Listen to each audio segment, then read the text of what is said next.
quite the way to open the show because, as you mentioned, Crayfish and Bonds, I mean, these guys, Adam Cole, Bebe, and Orange Cassidy, both have over-the-top personalities in different ways and work so well together with such a great back-and-forth match. The crowd is split. I mean, I don't know who got the bigger pop tonight, Orange Cassidy or Adam Cole.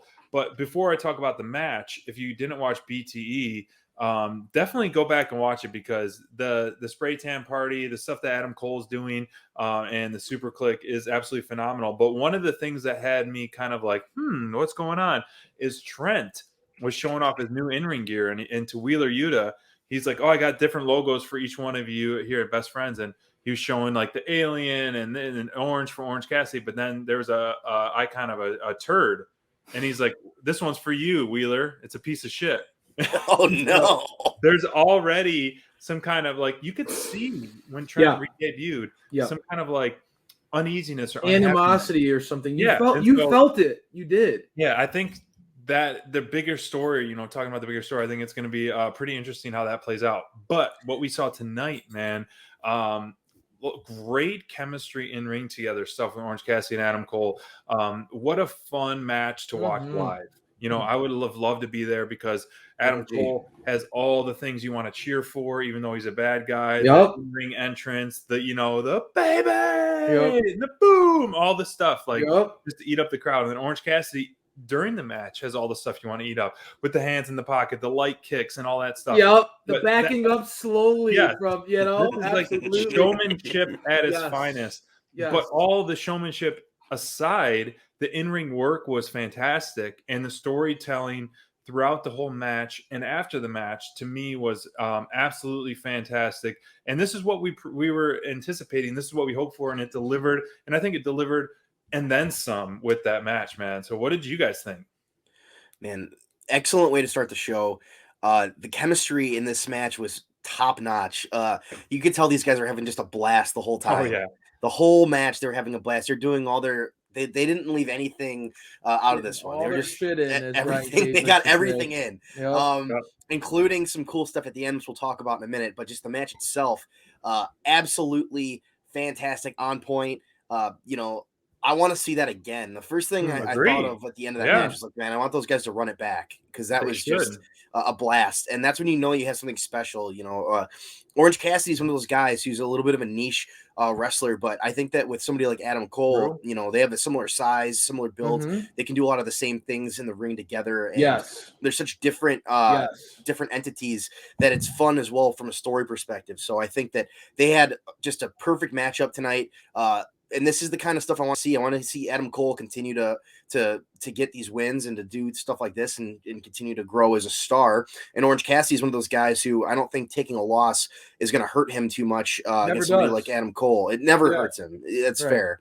So I think that this is a big match from the get-go. But the end of the match, we saw something a little crazier.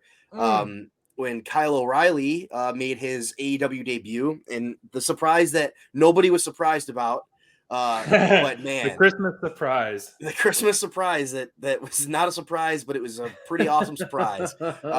We all kind of saw this coming a mile away, but man, was it still awesome. And his debut was cool. He looked strong. There was a brawl at the end as well. And, the Undisputed Era is now in AEW, and it's epic. And Crayfish, I know you're dying. You're dying to talk about this. You're an NXT guy. What are your thoughts on Kyle O'Reilly joining the All Elite? Dude, Undisputed Era,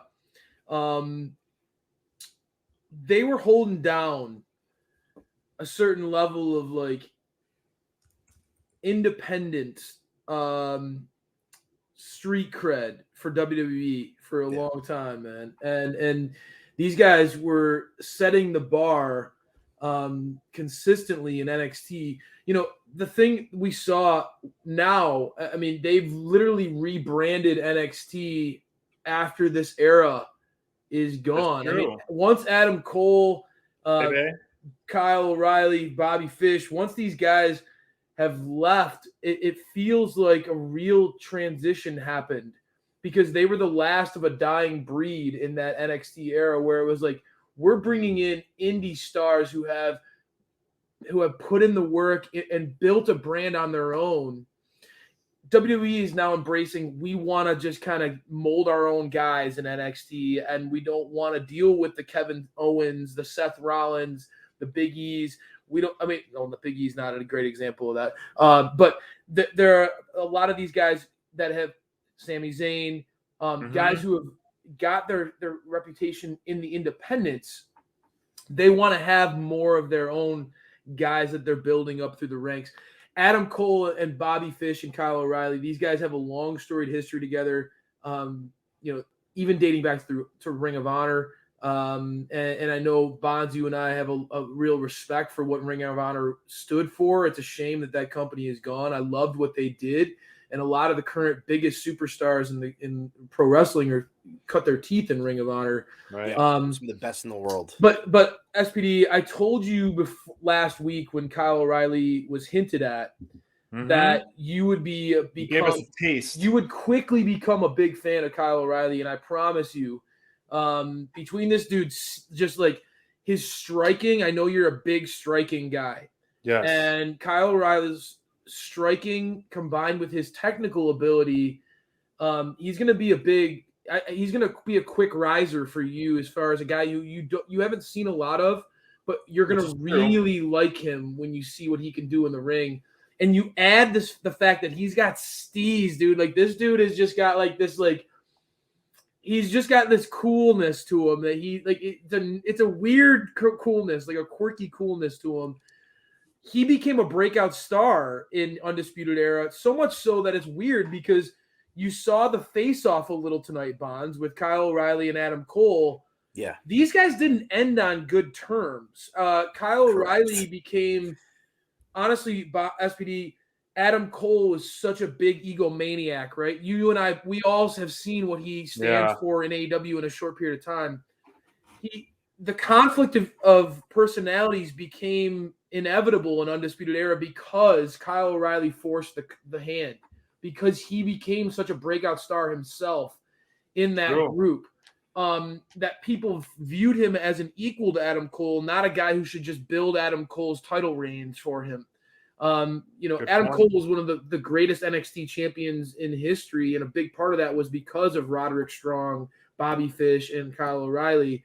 And I think that it's very interesting that all these guys are reunited and they acknowledge that there may be a little turmoil that was still there. I like that.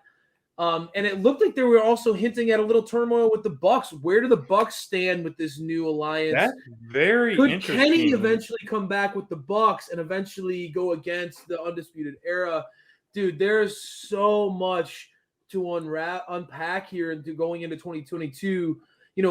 The rest of tonight's show has a ton of exciting storylines, but this is unbelievable.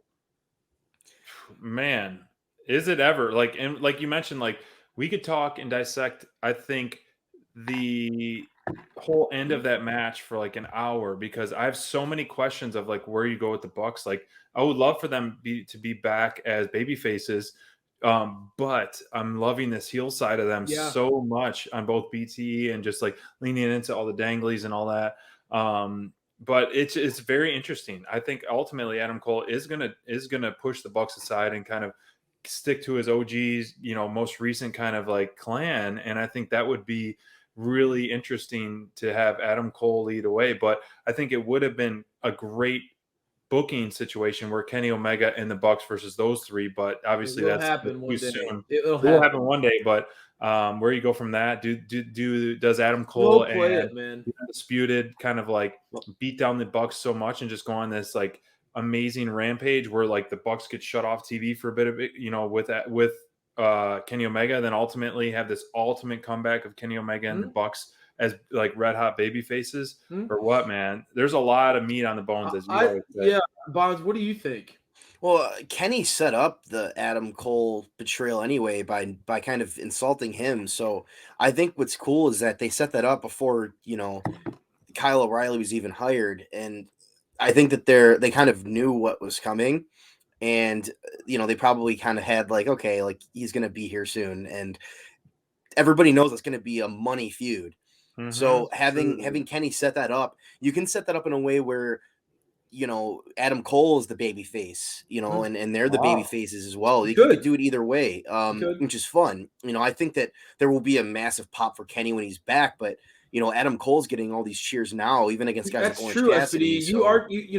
You say it all the time. Even though he's the heel, the fans love cheering for this guy, and you saw it in tonight's match. You saw, Orange Cassidy's usually one of those guys who's so over with the live crowds. There were moments when the fans were really cheering for Adam Cole, even when he was doing dirtbag stuff, right? So Bonds is onto something there that, there is a potential face run with Undisputed Era in AEW. That could happen. That's the fun part is I see both of you. I see the sides that both of you guys have there.